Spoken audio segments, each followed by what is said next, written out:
같이 찬양 시작하기 전에 예배를 놓고 기도드리는 시간 갖도록 하겠습니다. 사람들이 아직 안 모인 것 같은데,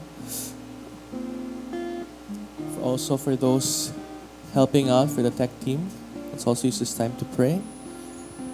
다 같이 예배를 놓고 기도를 드리는 시간 갖도록 하겠습니다. 다 같이 기도드리겠습니다. 하나님 아버지 감사합니다. 정말 아버지 하나님, 지금 이 시간 하나님의 전에 모여서 주님을 정말 대면할 수 있는 시간을 갖도록 하시니 감사합니다. 하나님의 말씀을 들어 모인 이 자리에 우리의 마음과 하나님 아버지 마음 문을 열어주셔서 주님 아버지께서 저희에게 하실 그 말씀을 들을 수 있고 우리의 마음밭이 준비되어서 하나님 아버지 순종할 수 있는 우리 모두가 되게 해주시옵소서. 하나님 아버지, 죄악된 우리를 아버지 하나님 거룩으로 이끄시는 이 여정 속에서 우리의 믿음이 흔들리지 않도록 아버지 하나님께서 축복해 주시고, 하나님 아버지 더욱더 주님의 영으로 충만케 하사 하나님 아버지 우리의 힘으로 아니라 하나님 아버지 위로부터 오는 힘으로 아버지 하나님 우리의 믿음 생활을 할 수 있도록 인도해 주시옵소서.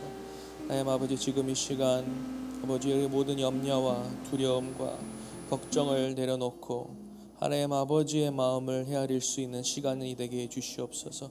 하나님 아버지께서 우리를 향하신 그 뜻을 질문하면서 하나님 아버지의 말씀을 들을 수 있는 시간을 갖도록 역사해 주시옵소서. 말씀하시는 대언하실 김현단 목사님에게 복의 복을 더하여 주시옵시고, 주님의 영으로 충만케 하사 하나님의 말씀을 대언하실 때 하나님 아버지의 말씀이 정말 선포되는 시간이 되도록 주님께서 역사해 주시옵소서.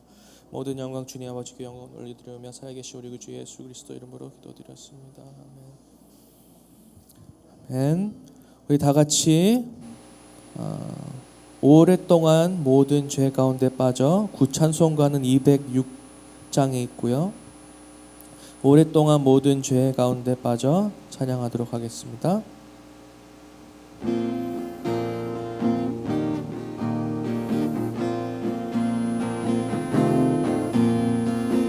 오랫동안 모든 죄 가운데 빠져 더럽기 한 한량 없던 우리들 아무 공로 없이 구원함을 얻어 하나님의 자녀 지금 되었네. 주의 그 사랑 한량 없도다. 찬송할지어다 예수의 공로. 주의 그 사랑 한량 없도다. 찬송할지어다 예수의 공로. 주의 보혈로서 정결하게 씻어 죄악에서 떠난 몸이 되었고, 세상 근심 구름 간 곳 없어지니 하나님의 빛이 영화롭도다. 주의 그 사랑 한량 없도다. 찬송할지어다 예수의 공로. 주의 그 사랑 한량 없도다. 찬송할지어다 예수의 공로. 주의 깊은 잠과 뜬 세상의 꿈을 어서 깰지어다 나의 친구여. 은혜 받을 날과 구원 얻을 때가 지금 온 세상에 선포될 주의 그 사랑. 주의 그 사랑 한량 없도다. 찬송할지어다 예수의 공로. 주의 그 사랑 한량 없도다. 찬송할지어다 예수의 공로. 아멘. 마지막으로 이 눈에 아무 증거 아니 배워도 다 같이 찬양하도록 하겠습니다.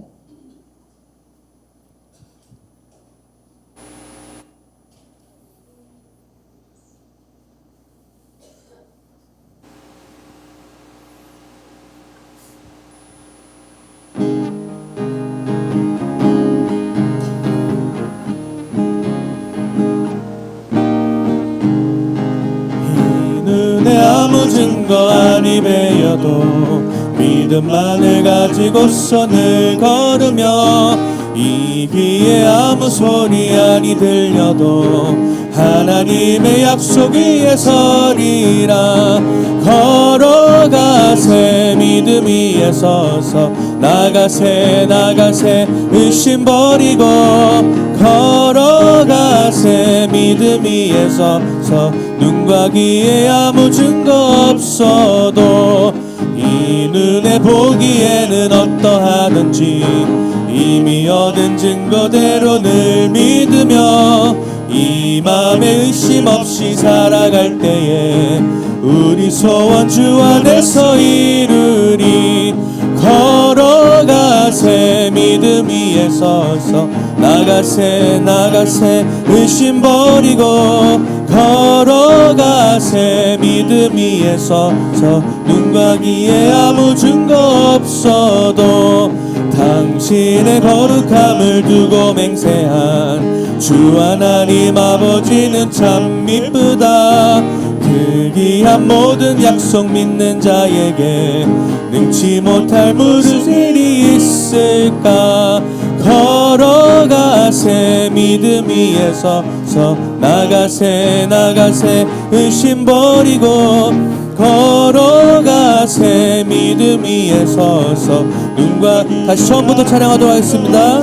이 눈에 아무 증거 이 눈에 아무 증거 아니 배어도 믿음만을 가지고 선을 걸으며 이 귀에 아무 소리 아니 들려도 하나님의 약속 위에 서리라 걸어가세 믿음 위에 서서 나가세 나가세 의심 버리고 걸어가세 믿음 위에 서서 눈과 귀에 아무 증거 없어도 이 눈에 보기에는 어떠하든지 이미 얻은 증거대로 늘 믿으며 이 맘에 의심 없이 살아갈 때에 우리 소원 주 안에서 이루리 걸어가세 믿음 위에 서서 나가세 나가세 의심 버리고 걸어가세 믿음 위에 서서 눈과 귀에 아무 증거 당신의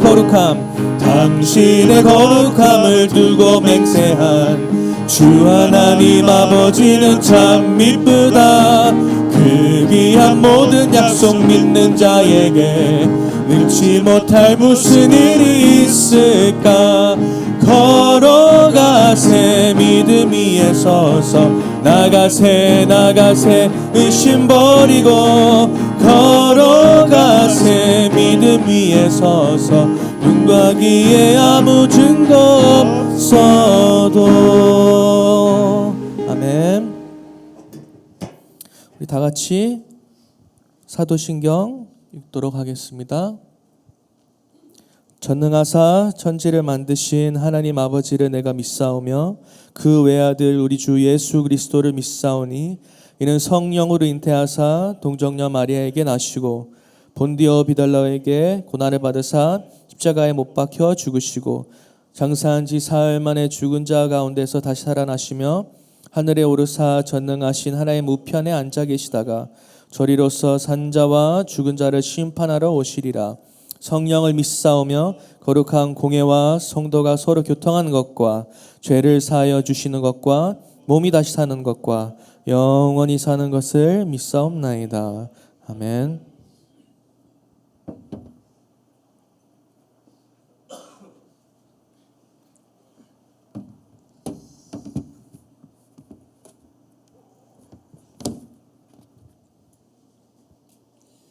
네, 반갑습니다. 우리 하나님 말씀 함께 보도록 하겠습니다.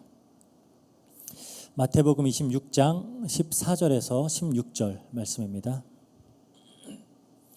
마태복음 26장 14절에서 16절 제가 읽도록 하겠습니다. 그때 12 중에 하나인 가롯 유다라 하는 자가 대제사장들에게 가서 말하되 내가 예수를 너희에게 넘겨주리니 얼마나 주려느냐 하니 그들이 은 30을 달아 주거늘 그가 그때부터 예수를 넘겨줄 기회를 찾더라. 아멘. 우리는 지난주에 이제 자기가 소유한 가장 귀한 것으로 아낌없이 예수님께 예배를 드렸던 그 마리아의 이야기를 함께 살펴봤습니다. 그러니까 저자 마태가 지금 이 시간의 흐름을 조금 무시하고 6월절 이틀 전에 이제 6월절에 십자가에 못 박힐 것을 예언하신 예수님의 말씀에다가 6월절 6일 전에 있었던 베다니에서의 그 마리아가 예수님 머리에 향유를 부었던 그 사건을 가지고 와서 연결을 시켜요. 그래서 뭔가 중요한 메시지를 지금 전하고자 하는 겁니다. 그 메시지가 뭐였죠? 그 하나님의 아들, 그 왕 중의 왕 되신 예수님께서 자기 목숨을 죄인들을 위한 대속물로 내어주실 때에 이 은혜를 입은 사람들이 보일 수 있는 가장 마땅하고 가장 적절한 반응은 감격에 겨워서 가장 값진 것으로 아낌없는 예배를 드리는 것이다 라는 것을 말하고 있는 거예요.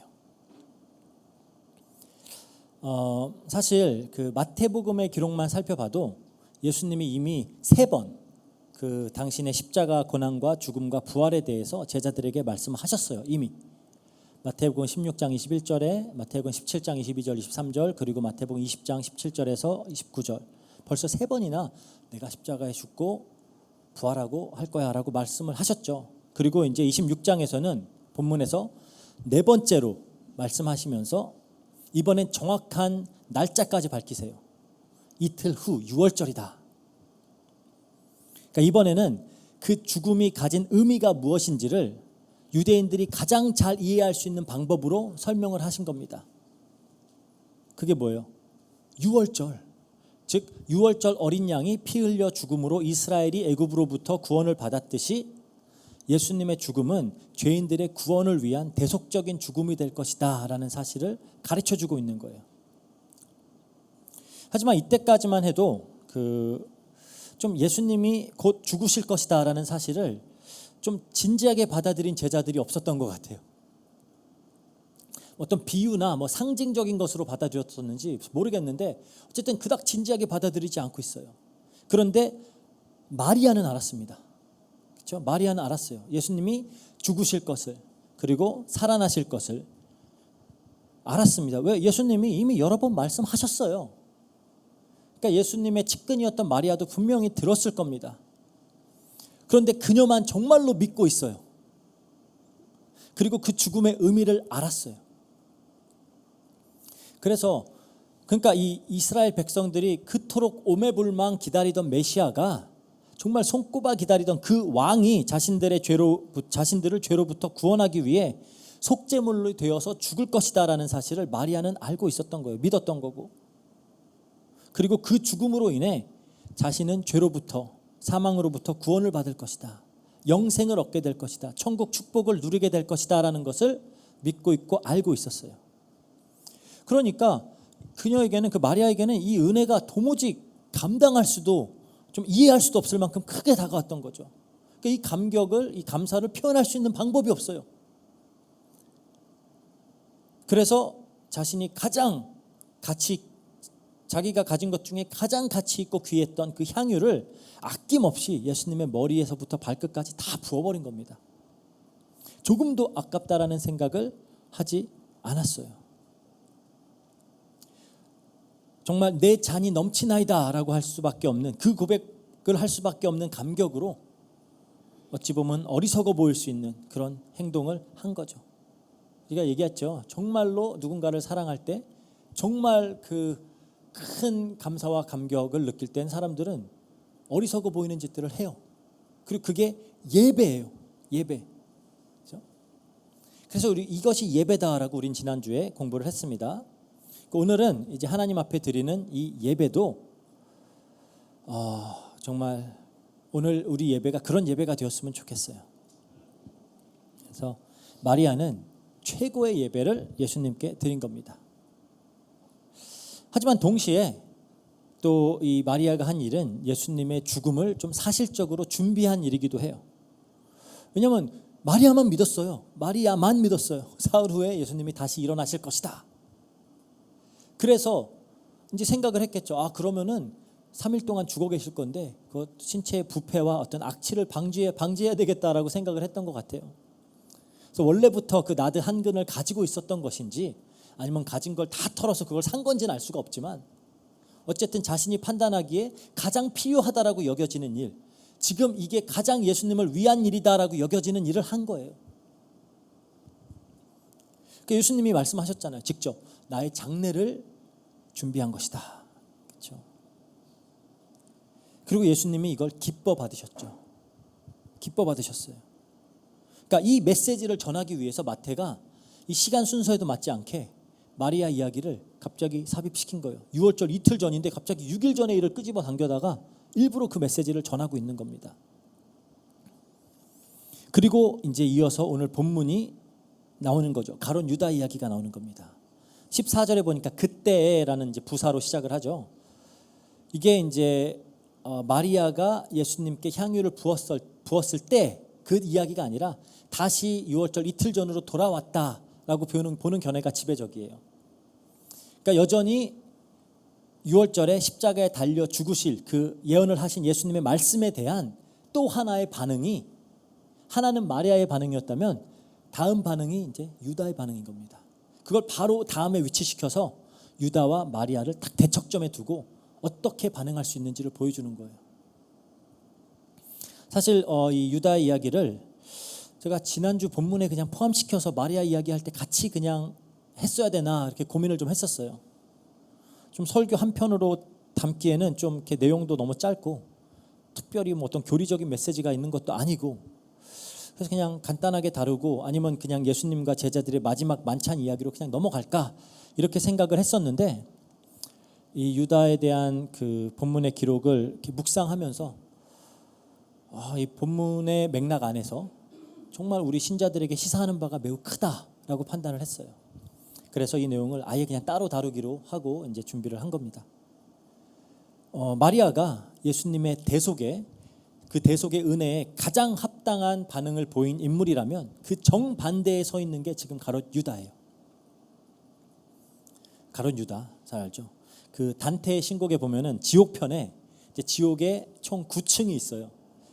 가룟 유다는 그 중에도 가장 깊은, 가장 아래에 있는, 가장 안쪽에 있는 그 9번째 제9옥에 갇혀 있습니다. 그 아울리우스를 배신한 카시우스하고 이제 가이사를 배신한 브루투스하고 같이 딱 있어요. 그러니까 역사상 최악의 배신자다라고 할 때 손꼽히는 인물이 이제 가룟 유다인 거죠. 그 불명예를 이렇게 겪게 된 인물인데, 오늘은 이 가룟 유다를 살펴보면서 왜 그가 예수님을 배신하였는지를 한번 살펴보도록 하겠습니다. 잘 알듯이 유다는 예수님의 12 제자 중에 한 명이었어요. 예수님의 공생의 기간 동안 예수님의 제자들과 함께 다니면서, 예수님과 또 제자들과 함께 다니면서 또 재정을 담당했던 그런 사람입니다. 세리 마태가 있었는데도 유다가 재정을 맡은 걸 보면 좀 굉장히 수에 밝고 또 적어도 한때는 아주 믿음직한 성품을 소유했던 그런 사람이 아니었을까 추측을 해볼 수 있어요. 당시에 이 유다라는 이름이 매우 흔했습니다. 그래서 우리는 보통 이제 가롯 유다라고 부르죠. 가롯 유다. 그러니까 가롯이 뭐냐, 여기에 대한 좀 여러 가지 견해들이 있어요. 먼저 이제 유대 땅 남쪽에 그 여호수아서 보면 그리옷이라고 하는 지역이 나오거든요. 그리옷. 아마 그 그리옷 출신의 사람이어서 아마 가롯 유다, 그리옷 유다, 캐리어스 유다 이렇게 부르는 게 아닌가라는 주장이 있습니다. 그러니까 우리가 예수님을 나사렛 예수라고 하듯이 그 가롯 유다다 이렇게 부르는 것이다. 또 그게 그 당시에는 어떤 관습이었어요. 그러니까 상당히 설득력이 있는 주장이고요. 또 다른 견해는 이 가롯이라는 단어가 시카리라고 하는 단어에서 유래된 것이다라는 견해가 있어요. 이 시카리는 당시 유대인들의 열심당 중에서, 열심당이라고 알죠? 열심당 중에서도 조금 더 극단적인 분파였다 그래요. 그러니까 열심당들과 마찬가지로 막 각종 그런 게릴라 전술과 어떤 암살 같은 방법으로 로마의 식민 지배를 무너뜨리려고 했던 그런 자들이었다. 그래서 이스라엘의 독립을 위해서는 폭력을 사용하는 것도 좀 서슴지 않았던 그런 이제 부류의 사람들을 열심당이라고 하고, 그들 중에도 조금 더 극단적인 시카리, 그 분파에 속해 있던 사람이 아니었냐, 그렇게 이제 생각하는 거예요. 사실 성경에 보면 가롯 유다가 열심당원이었다라는 직접적인 언급은 없어요. 직접적인 언급은 없어요. 하지만 그 이름 때문에 이렇게 추측을 하는 겁니다. 그래서 방법이 조금은 폭력적이고 좀 극단적일 수 있지만 뭐 그 열심당들도 유대인들과 마찬가지로 어쨌든 로마로부터 이스라엘의 백성을 어떤 이 로마로부터의 이스라엘의 독립과 해방을 굉장히 갈망했던 그런 사람들이다라고 여길 수 있죠. 그 많은 사람들이 사실 예수님을 따랐던 이유도 혹시 예수님이라면 어떤 이런 신적 권능과 그런 기적적인 그런 능력으로 이스라엘을 해방시킬 수 있지 않을까라는 기대 때문이었어요. 아마 유다도 그런 바람을 가지고 예수님을 따르지 않았나라고 생각을 해볼 수 있습니다. 사실 예수님을 배신했던 사건 외에 좀 복음서들에 그냥 유다에 대한 내용을 별로 다루는 내용이 없어요, 사실. 그렇죠? 하지만 딱 한 군데 유다가 이제 딱 직접적으로 등장하는 장면이 있는데 그게 이제 우리가 지난주 다루었던 마리아가 예수께 향유를 부었던 그 사건이에요. 그러니까 마태와 마가는 여기서 그냥 제자들이었다라고 뭉뚱그려서 얘기하는데 요한은 이 사건에 분개하고 이걸 팔아서 가난한 자들에게 왜 나눠주지 않았냐라고 했던 사람이 유다다라고 따로 지목을 해서 얘기를 하고 있어요. 우리 요한복음 12장 한번 4절에서 6절 볼게요. 제자 중 하나로서 예수를 잡아줄 가룟 유다가 말하되 이 향유를 어찌하여 300데나리온에 팔아 가난한 자들에게 주지 아니하였느냐 하니 이렇게 말하면 가난한 자들을 생각함이 아니요 그는 도둑이라 돈꾀를 맞고 거기 넣은 것을 훔쳐가미로라. 그러니까 겉으로 봤을 때 참 사람들이 좀 그렇게 존경할 만한 그런 사람, 훌륭해 보이는 사람일 수 있어요. 그러니까 이렇게 필리핀도 한국도 식민 지배를 당했을 때 정말 이 조국을 위해서 막 목숨을 바쳐가면서 싸웠던 사람들, 민족 투사다라고 하면서 우리가 영웅 대우를 하잖아요. 그렇죠? 우리 안중근 선생이 우리 이토 히로 무비죠. 부미 어쨌든 그 사람 암살한 거 뭐 윤석열 아니 윤봉길 도시락 폭탄 그렇죠? 우리 잘 알잖아요.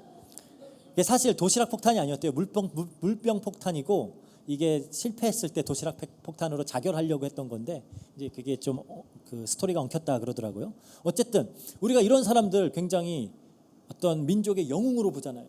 영웅으로. 뭐 물론 일본의 입장에선 테러리스트겠죠. 그러니까 가룟 유다 역시 그 민족의 독립을 위해서 투쟁하던 그런 어떤 이스라엘 사람들의 입장에서는 아주 훌륭한 그런 사람이었지 아니었을까. 그리고 또 마리아가 향유를 부었을 때 그 돈으로 얼마나 많은 사람들을 도울 수 있을지 그걸 생각했던 사람이에요. 그러니까 나름 어떤 숭고한 그런 목적 의식을 가지고 살았던 사람인 겁니다. 근데 결국 모든 인간은 죄인이에요. 결국은 자신의 유익을 구하고 자기에게 유익이 되는 게 돈과 힘이기 때문에 그걸 좋아하죠.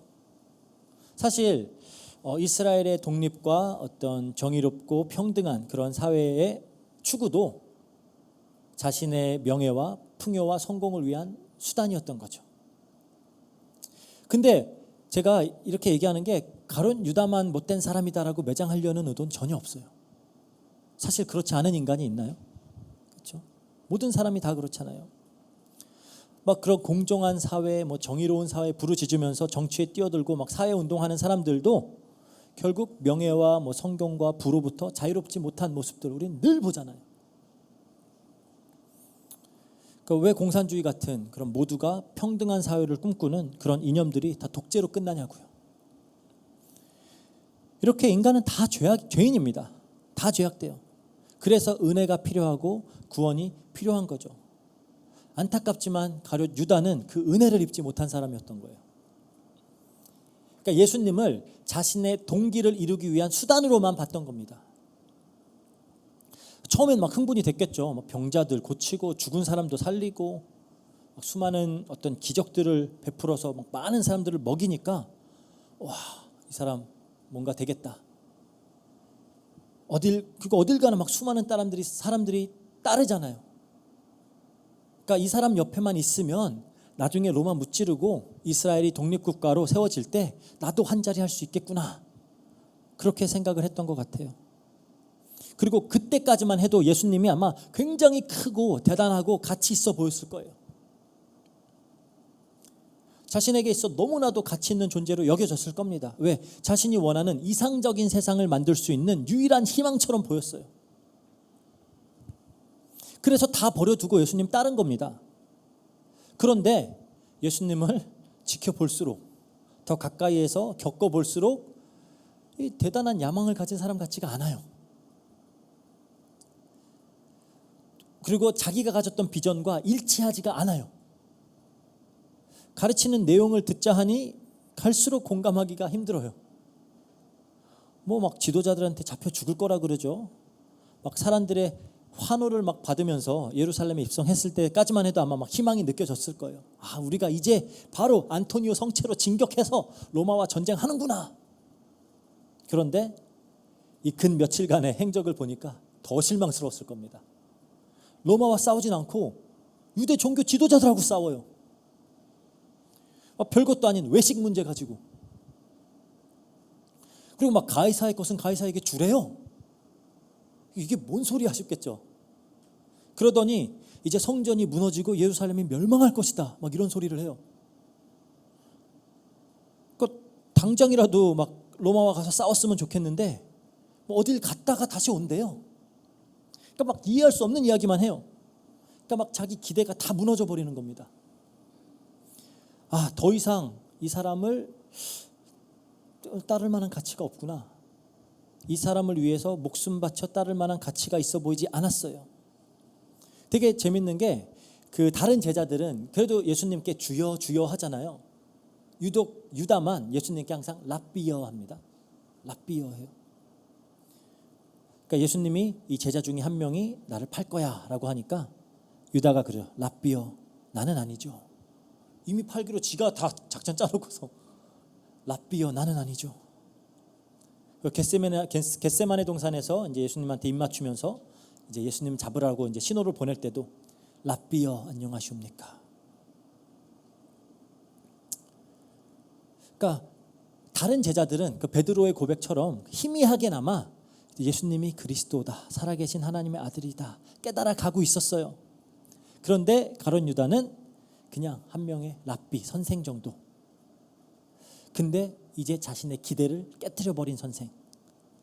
이렇게 실망한 유다는 결국 예수님을 팔아버리기에 이릅니다. 근데 그 값어치가 좀 당황스러워요.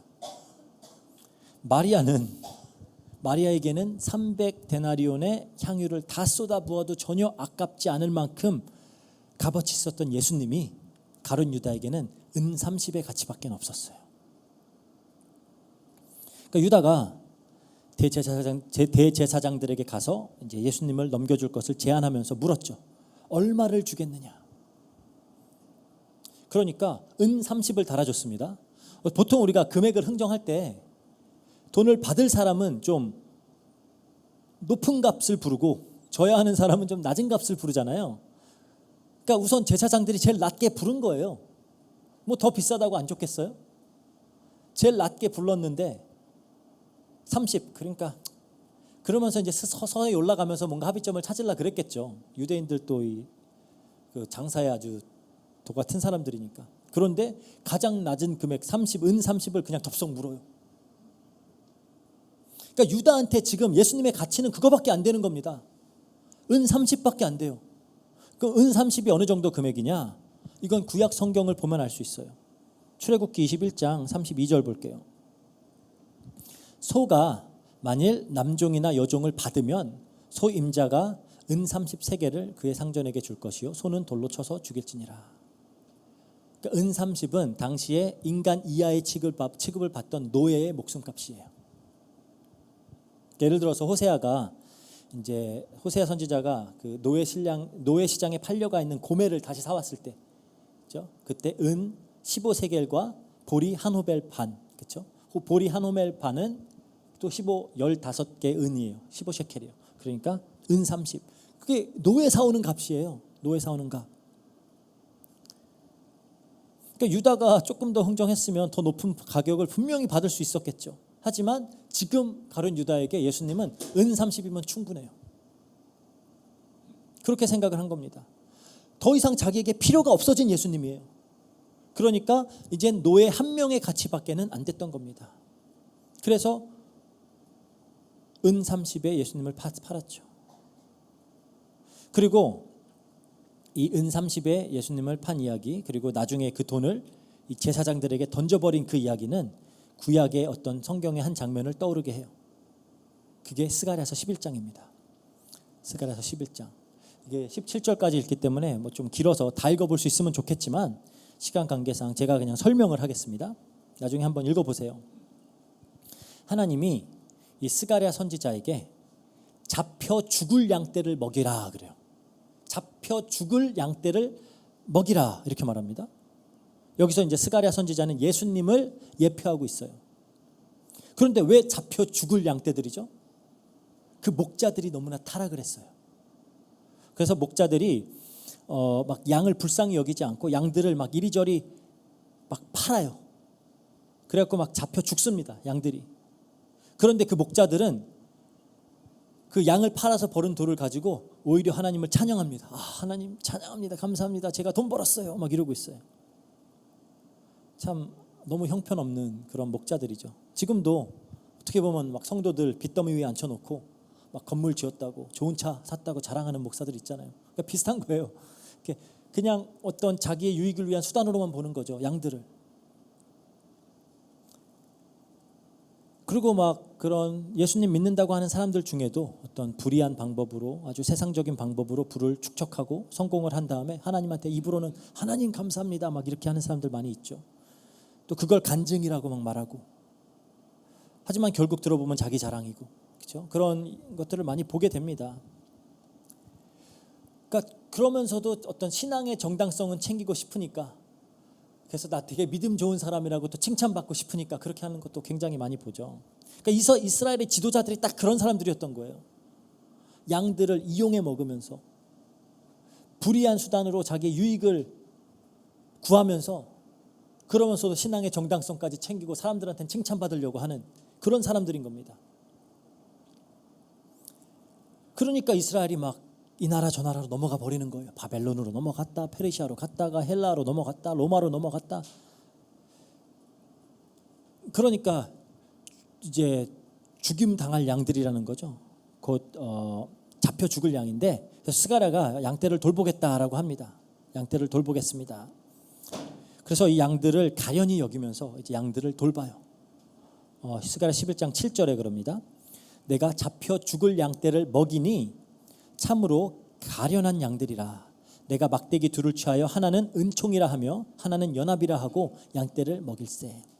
은총이라는 막대기와 연합이라는 막대기로 양들을 열심히 쳤습니다. 예수님이 이제 은혜를 쏟아부어 주시고 자신과 어떤 교회 공동체와 연합시키는 그런 방법으로 양들을 돌본 것처럼 그렇게 양들을 친 거예요. 그리고 8절에 보니까 스가랴가 목자 셋을 제거했다 그래요. 그러니까 지도자 셋, 선지자, 제사장, 왕을 말하는 거겠죠. 즉 이스라엘의 타락한 지도자들을 제거하고 이제 새로운 선지자, 새로운 제사장, 새로운 왕으로서 왔다는 겁니다. 근데 문제가 있어요. 양들도 스가랴를 미워해요. 이게 11장 8절입니다. 11장 8절에 한 달 동안에 내가 그 세 목자를 제거하였으니 이는 내 마음에 그들을 싫어하였고 그들의 마음에도 나를 미워하였음이라. 여기서 이제 스가랴를 미워한 그들, 이게 원어로 보면은 양들이에요. 양들. 그러니까 양들도, 지도자들이 아니라 양들도 스가랴를, 그 하나님이 보낸 목자를 미워했어요. 그래서 목자가 말하는 겁니다. 나 이제 더 이상 이 양을 먹이지 않겠다. 은총의 막대기 꺾어버리겠다. 이 백성들과의 언약 폐하겠다. 그러면서 말해요. 지금까지 내가 열심히 일했으니까 거기에 대한 품삯을 좀 줘라. 그게 이제 스가랴서 11장 12절에서 13절이에요. 내가 그들에게 이르되 너희가 좋게 여기거든 내 품삯을 내게 주고 그러지 아니하거든 그만두라. 그들이 곧 은 30개를 달아서 내 품삯을 삼은지라. 여호와께서 내게 이르시되 그들이 나를 헤아린 바 그 싹을 토기장에게 던지라 하시기로 내가 곧 은 30개를 여호와의 전에서 토기장에게 던지고. 그렇죠. 여기서 이제 재밌는 게 이 목자들에게 이 목자에게 지불한 30에 대해서 은 30에 대해서 하나님 뭐라 그래요? 그들이 나를 헤아린 바 그 싹. 그러니까 이스라엘 사람들이 지도자들이 하나님을 어떻게 헤아렸냐? 은 30으로 여겼던 거예요. 하나님께서 당신의 독생자를 이 땅에 보내주셨는데 그 독생자의 목숨을 유월절 어린 양 같이 희생시켰는데 그 값을 은 30, 노예 한 명으로만 쳐준 겁니다. 얼마나 기분 나빴겠어요. 그렇죠? 그래서 하나님이 말씀하시는 거예요. 그 은 30개를 여호와의 전에다가 토기장에게 던져버려라. 그리고 그 말씀이 문자 그대로 성취되죠. 우리 마태복음 27장 5절 7절 볼게요. 유다가 은은 성소에 던져놓고 물러가서 스스로 목매어 죽은지라. 대제사장들이 그 은을 거두어 이르되 이것은 핏값이라 성전구에 넣어둠이 옳지 않다 하고 의논한 후 이것을 토기장이의 밭을 사서 나그네의 묘지로 삼았으니. 그렇죠. 이렇듯 스가랴 시대의 유대인들과 예수님이 오셨을 때의 유대인들과 또 종교 지도자들, 그리고 심지어 예수님을 3년 넘게 따랐던 가룟 유다까지도 예수님의 대속을, 예수님의 희생을 은 30의 가치밖에 없는 것으로 여겼다라는 거예요. 그러니까 자신들이 꿈꾸던 그런 부유하고 강하고 자랑할 만한 그런 왕국을 만들어줄 수 없는 메시아는 필요 없다 해요. 내 소원 성취와 내 문제 해결과 상관없는 메시아는 가치 없다.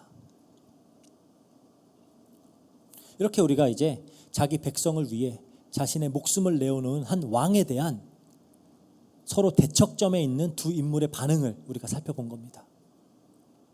마리아는 감사와 감격에 넘쳐서 자기가 가진 가장 귀한 것을 아낌없이 쏟아 부어서 예수님께 예배했어요. 근데 가룟 유다는 노예 한 명의 값어치밖에 안 되는 돈을 받고 예수님을 넘겨줘 버리는 겁니다. 그러니까 결국 가치의 문제인 거예요. 가치. 예수님이, 그리고 예수님께서 나를 위해 이루신 그 구원과 영생이 얼마나 가치 있는 것이냐. 우리도 스스로 이 질문을 좀 스스로에게 했으면 좋겠어요. 그러면서 우리 자신의 예배와 신앙생활을 좀 돌아봤으면 좋겠습니다. 수많은 그리스도인들이 입으로는 예수님을 주라고 고백을 해요. 교회 나가서 예배 드리고 나름의 신앙생활 하죠. 하지만 정말 예수 그리스도의 구속이, 그로 인해 우리에게 주어진 영생이 그 무엇보다 큰 가치를 가지고 있느냐라는 거예요. 때로는 돈보다 못한 것으로 여기잖아요. 성공보다 못한 것, 학교 성적보다 못한 것, 직장에서의 그런 일 잘하는 것보다도 못한 것, 인간관계보다, 심지어 취미생활보다도 못한 것으로 여겨요. 휴식만도 못한 것으로 여겨요. 우리가 내가 이 예수 그리스도의 은혜, 이 구원에 어떤 가치를 매기고 있는지 테스트하는 방법은 간단합니다.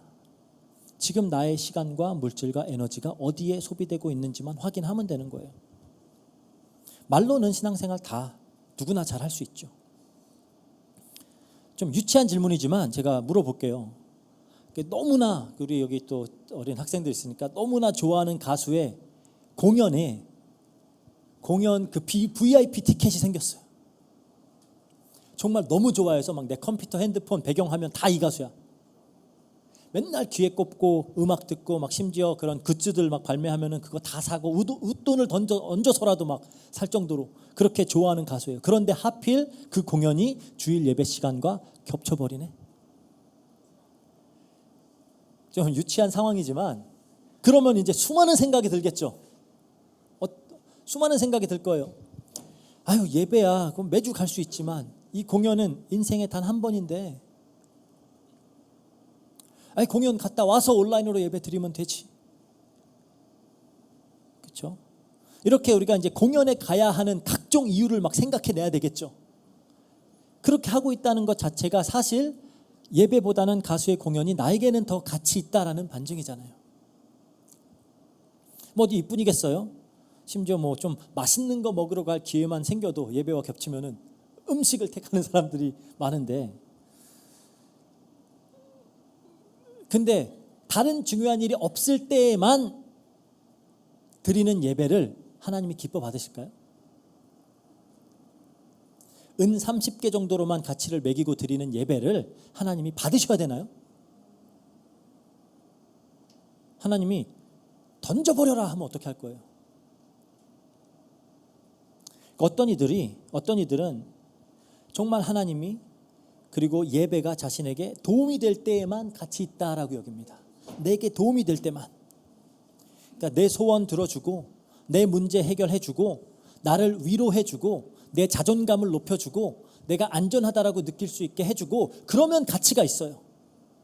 나를 부유하게 해주고 강하게 해주고 날 즐겁게 해주고 나를 높아지게 해주면은 하나님은 예배 받으시기에 합당하신 분이에요. 그럼 당연한 거 아니야? 그런 거 없으면 뭐하러 믿어? 이렇게 이제 반문하는 사람들도 있을 겁니다. 분명히. 저 많이 봤어요. 아니 내 문제도 안 해결해 주는데 내가 뭐하러 믿어? 그런 사람은 아직 이 십자가의 대속의 은혜가 얼마나 값어치 있는 것인지를 모르는 거예요. 영원한 생명의 가치를 모르고 있는 거죠. 그러니까 예수 그리스도의 십자가 죽음을, 그의 대속을 은 30개 정도의 가치로만 생각하고 있는 겁니다. 제가 괜한 뭐 죄책감 들게 하려고 하는 얘기 아니에요. 사실 우리 다 그렇잖아요. 저도 마찬가지고. 우리라고 뭐 유다와 얼마나 다릅니까? 이스라엘의 백성들과 얼마나 다르겠어요? 우리라고 때때로 이 유다와 같은 모습을 보일 때가 없나요? 아마 잘할 때보단 더 못할 때가 많다라고 여겨질 수도 있어요. 사실 뭐 저도 그렇고요. 그럼에도 우리가 구원을 받을 수 있는 건, 그럼에도 감사함으로 하나님께 예배할 수 있는 건 하나님의 은혜와 사랑이 변치 않는다는 사실 때문입니다. 이 스가랴서 보면은 이 스가랴가 이제 결국 은총의 막대기와 연합의 막대기를 꺾어버리고 이제 하나님이 그래 다른 목자 세울게 그래요. 다른 목자 세워요. 이전과 같이 악한 목자 밑에 이스라엘을 둡니다. 그리고 그냥 그 밑에서 고통 당해라 라고 하는 거예요. 내가 다른 목자 보내도 니네가 받아들이지 않네? 그냥 다른 목자 세울게, 고생해, 이렇게 하는 거예요. 그러면서 이제 그 목자를 또 저주하십니다. 스가랴 11장 17절이에요. 화 있을지언정 양떼를 버린 못된 목자여, 칼이 그의 팔과 오른쪽 눈에 내리리니 그의 팔이 아주 마르고 그의 오른쪽 눈이 아주 멀어버릴 것이라 하시니라. 그러니까 이제 그 목자를 저주하는 거죠. 새롭게 세워진 목자. 그런데 13장에 가보니까 그 칼이 누구를 치는지 한번 보세요. 스가랴 13장 7절입니다. 만군의 여호와가 말하노라, 칼아 깨어서 내 목자 내 짝된 자를 치라 그래요. 내 목자 내 짝된 자. 그 양들이 하나님께서 보낸 목자의 가치를 알지 못하고 거부했는데 하나님은 내 짝된 목자 예수 그리스도를 치는 거예요. 그리고 그 피로 우리를 다 덮어줘 버린 겁니다. 그게 하나님의 은혜고 그게 사랑이에요.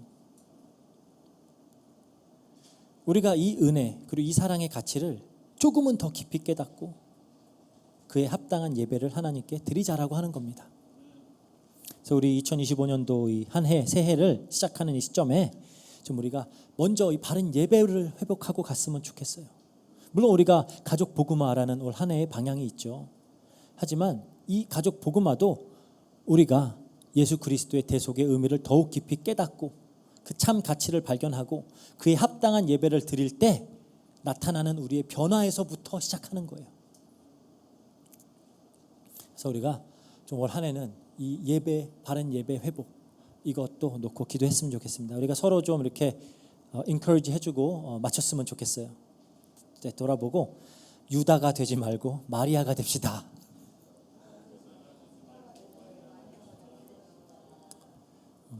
이렇게 별로 이렇게 반응이 되게 다시 한번 유다가 되지 말고 마리아가 됩시다. 기도하고 마치겠습니다.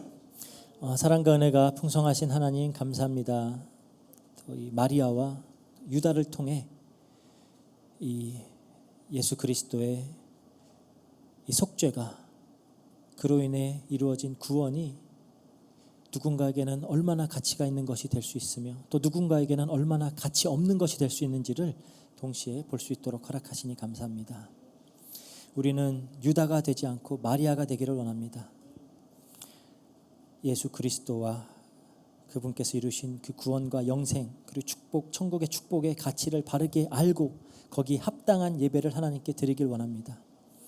하나님께서 우리의 마음을 열어주시고 우리에게 지혜를 허락해 주셔서 더욱 깊이 예수 그리스도를 아는 지식 안에 자랄 수 있도록 하시고 그 은혜에 늘 감사하고 감격하여서 하나님이 기뻐 받으실 만한 예배를 하나님께 드릴 수 있도록 주님께서 역사해 주세요. 감사드리며 모든 것 우리 주 예수 그리스도 이름으로 기도합니다. 아멘. 네, 광고합니다. 우리 광고 이제 우리 가족 복음화를 위해서 우리가 그 가족들 비지테이션 신방 이제 계획을 세우고 있습니다. 그래서 신청하실 분들이 있으면 먼저 신청을 하시고 안 그러면 우리가 이제 우리 예배팀의 가족들부터 시작을 해서 계획을 짜고 뭐 빠르면 다음 주부터 해서 이렇게 우리가 이제 방문을 시작을 할 거예요. 그래서 같이 좀 기도해 주시길 바라고요. 함께 기도해 주시면서 우리가 가족 복음화하는 이 일에 우리 가족들이 좀 함께 모여서 이 교회에서 예배드릴 수 있게 하는 이 일을 위해 우리가 함께 좀 기도하고 또 마음 담고 했으면 좋겠습니다. 특별히 뭐 다른 광고는 없고요. 우리 주기도문으로 예배 마치도록 하겠습니다. 기도하겠습니다. 하늘에 계신 우리 아버지여, 이름이 거룩히 여김을 받으시오며 나라의 마옵시며 뜻이 하늘에서 이루어진 것 같이 땅에서도 이루어지이다. 오늘날 우리에게 일용할 양식을 주옵시고 우리가 우리에게 죄진 자를 사하여 준 것 같이 우리 죄를 사하여 주옵시고 우리를 시험에 들게 하지 마옵시고 다만 악에서 구하옵소서. 대개 나라와 권세와 영광이 아버지께 영원히 있사옵나이다. 아멘. 네, 예배 마치겠습니다. 11시